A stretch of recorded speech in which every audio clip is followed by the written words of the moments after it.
Director Sundar சியோட இயக்கத்தில் actor Vishal, Varalakshmi, அஞ்சலி இவங்களோட நடிப்பில் இப்போ வர ஜனவரி 12ஆம் தேதி ரிலீஸுக்கு தயாராக இருக்கிற படம் தான் மதகஜராஜா. இந்த படத்துடைய ஷூட்டிங் கடந்த 2012 ஆரம்பிச்சிருச்சு. 2013 வருஷம் ரிலீஸ் பண்ண போகிறோம் அப்படின்றது போலலாம் படக்குழு அறிவிப்பு வெளியிட்டிருந்தாங்க. ஆனால் ஒரு சில ஃபினான்ஷியல் ப்ராப்ளம் காரணமாக அந்த படத்தை தொடர முடியாமல் போச்சு. இப்போ 12 வருஷத்துக்கு அப்புறமா இந்த படம் வந்துட்டு இப்போ ரிலீஸுக்கு தயாராக இருக்குது. இந்த நிலையில் இந்த படத்துடைய ப்ரெஸ் மீட்டில் கலந்துக்கிட்ட விஷாலை பார்த்து எல்லாரும் வந்துட்டு ஷாக் ஆகிட்டாங்க. அவருடைய உடல்நிலை அவ்வளோ அளவுக்கு மோசமாக இருந்தது.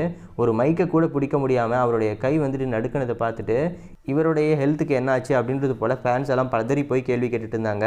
இந்த நிலையில் விஷாலுக்கு வெறும் வைரல் ஃபீவர் தான், வேறு எதுவும் இல்லை அப்படின்றது போல் ஒரு சில நம்பத்தகுந்த வட்டாரங்களில் இருந்து தகவல்கள் வெளியான வண்ணம் இருந்தது.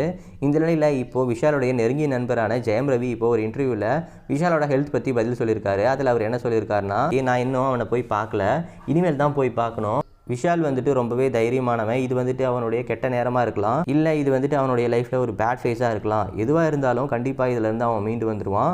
அவனுக்கும் அவன் குடும்பத்தை சேர்ந்தவங்களுக்கும் ரொம்ப நல்ல மனசு. அந்த நல்ல மனசுக்காகவே அவன் சிங்கம் மாதிரி மீண்டு வருவான் அப்படின்றது போல் ஜெயம் ரவி சொல்லியிருக்காரு.